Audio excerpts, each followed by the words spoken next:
Vermont Senator Bernie Sanders, whose insurgent 2016 presidential campaign reshaped Democratic politics, has announced that he is running for president in 2020.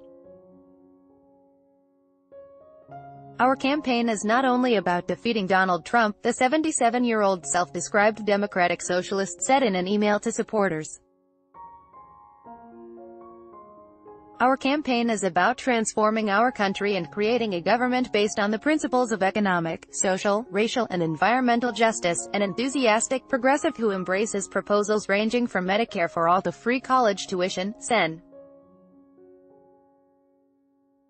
Sanders stunned the Democratic establishment in 2016 with his spirited challenge to Hillary Clinton.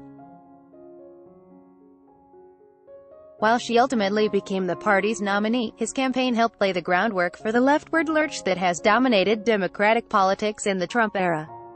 The question now for Sanders is whether he can stand out in a crowded field of Democratic presidential candidates who also embrace many of his policy ideas and are newer to the national political stage. That's far different from 2016, when he was Mrs. Clinton's lone progressive adversary. Still, there is no question that Sanders will be a formidable contender for the Democratic nomination. He won more than 13 million votes in 2016 and dozens of primaries and caucuses. He opens his campaign with a nationwide organization and a proven small-dollar fundraising effort. And he could be well-positioned to compete in the nation's first primary in neighboring New Hampshire, which he won by 22 points in 2016. But he won't have the state to himself. Kamala Harris of California, another Democratic presidential contender, was in New Hampshire on Monday and said she'd compete for the state. She also appeared to take a dig at Sanders. "The people of New Hampshire will tell me what's required to compete in New Hampshire," she told shoppers at a bookstore in Concord. "But I will tell you I'm not a Democratic Socialist." Elizabeth Warren of nearby Massachusetts will be in New Hampshire on Friday. One of the biggest questions surrounding Sanders' candidacy is how he'll compete against someone like Warren, who shares many of his policy goals. Senator Warren has already launched her campaign and has planned an aggressive swing through the early primary states. Shortly after announcing her exploratory committee, Warren hired Brendan Summers, who managed Sanders' 2016 Iowa campaign. Other staffers from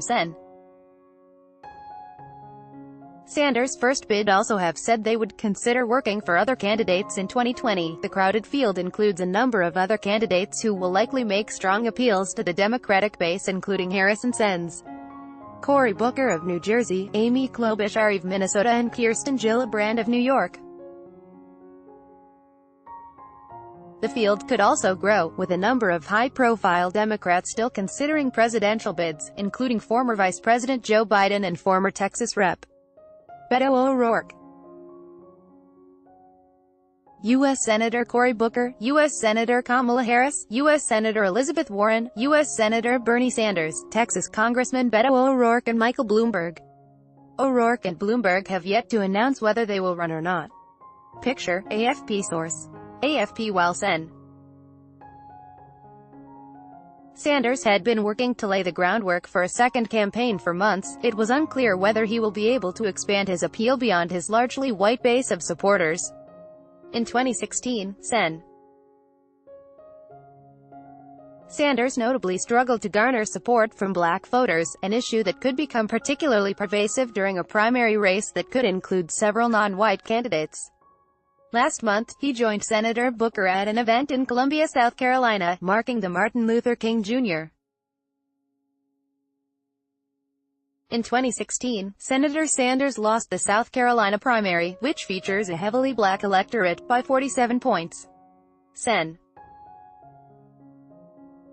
Sanders also faces different pressures in the Some of his male staffers and supporters in 2016 were described as Bernie Bros for their treatment of women.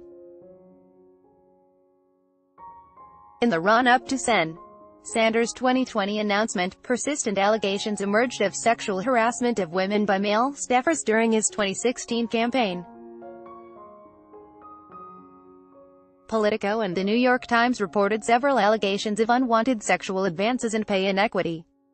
In an interview with CNN after the initial allegations surfaced,